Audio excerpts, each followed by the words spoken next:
Hi, it's Karl Rehn with KR Training. The folks at the Polite Society podcast asked me to put together a quick video on the basics of ammunition for new shooters. So let's get started. Each round of ammunition has four components. The primer, which is the explosive that ignites the gunpowder itself, the case, and the bullet. The bullet is the projectile that flies out of the gun and strikes the target. There are two basic types of ammunition: practice ammo and self-defense ammo. Practice ammo comes in 50-round boxes. Self-defense ammo usually comes in 20-round boxes, and it'll cost you about the same amount for a 50-round box of practice ammo or a 20-round box of defense ammo. You shouldn't use practice ammo for self-defense.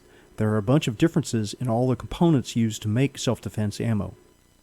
The cases for self-defense ammo are usually made out of brass, steel, or aluminum. Any of these are just fine to use for regular practice. But the cases for self-defense ammo are either made of nickel or brass. Nickel is a stronger metal and a better choice for a case for self-defense ammo. The primers used in practice ammo are cheap and they're generally reliable. Lead-free primers were developed for indoor ranges to minimize lead exposure. Self-defense ammo is loaded with the highest quality primers, and usually those primers are sealed to protect the primer from exposure to rain, sweat, or anything else that might get into it.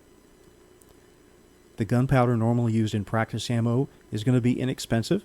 It's also going to burn fairly clean so that your gun will run reliably for your entire practice session or maybe several practice sessions. On the other hand, defense ammo needs to be temperature stable, burning the same rate regardless of whether it's 0 or 100 degrees outside, and it needs to have low flash, so if you have to shoot in low light, you minimize the amount of muzzle flash and flare that you get as you shoot. The bullets used in practice ammo are round nose, typically jacketed or exposed lead. Sometimes they have a squared off nose called a wad cutter intended to make a better hole in the target for shooting paper targets. Self-defense ammo is designed for shooting flesh, shooting people, essentially. And they generally have hollow points, which means they mushroom out and make a larger wounding channel. To purchase ammunition, there are four things you need to identify to ensure that you get the correct ammo. You need to know the number, which is usually known as the caliber, like 9mm, 40, or 45.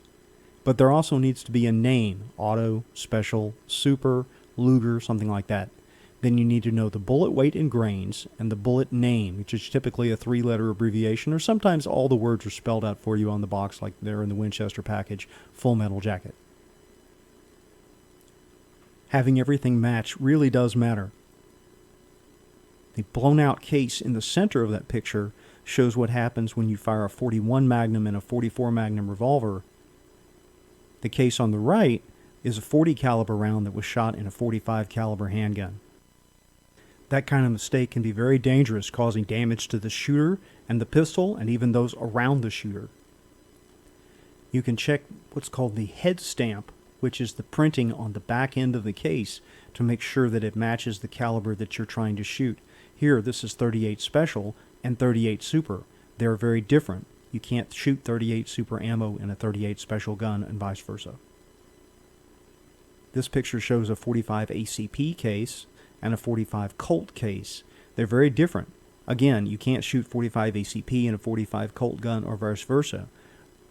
The problem is gun people often use shorthand. If you're at a cowboy action match and you're talking about .45s, everybody knows you're talking about .45 Colt 6 guns. If you're at a defensive pistol class and you say you have a .45, people are going to assume you have a .45 ACP semi-automatic pistol.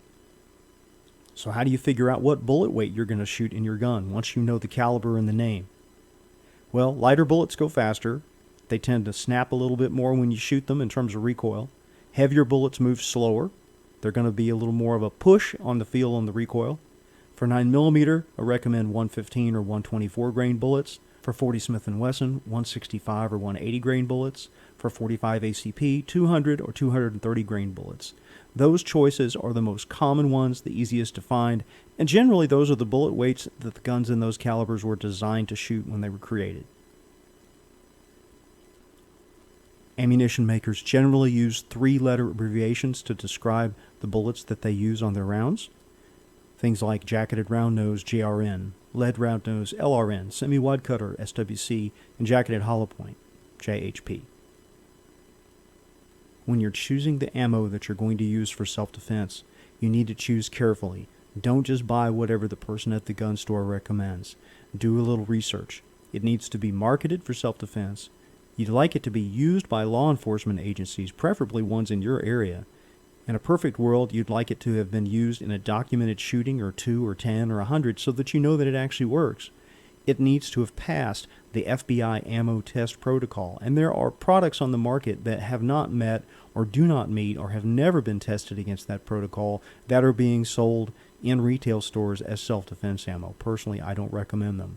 I like to stick to the major manufacturers, Remington, Hornady, Winchester, and the others listed there. My personal favorite is Speer Gold Dot. Again, beware the gimmick ammunition that's made in a small shop, unproven, typically with bullets that are odd, velocities that are outrageous. Normally the marketing with this is a little bit questionable, so be careful. Don't be the person to bet your life on unproven ammunition. Ammo loaded with jacketed hollow points can be shorter in overall length than round-nosed practice ammo. It can cause feeding problems in some guns. It's very important to test the ammo you intend to use for self-defense in your gun. Don't just assume that if your gun runs practice ammo reliably, that it'll feed self-defense ammo.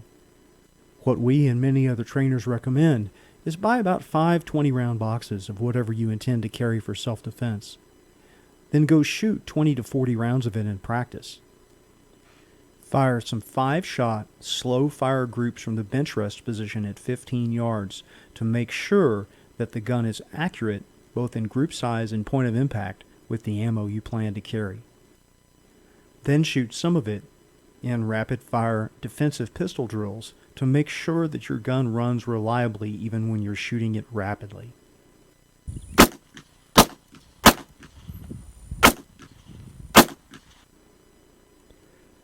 If you have questions, find a qualified, reputable trainer, not a gun store clerk, not an internet celebrity, not a bunch of strangers on an internet forum. Someone with credentials and expertise that can answer your questions and get good quality information so you make informed decisions and you're a safe, responsible, skilled shooter. You can reach me at krtraining.com, blog.krtraining.com, Facebook, Twitter, and Instagram. And of course, keep listening to the Polite Society podcast for the highest quality information available.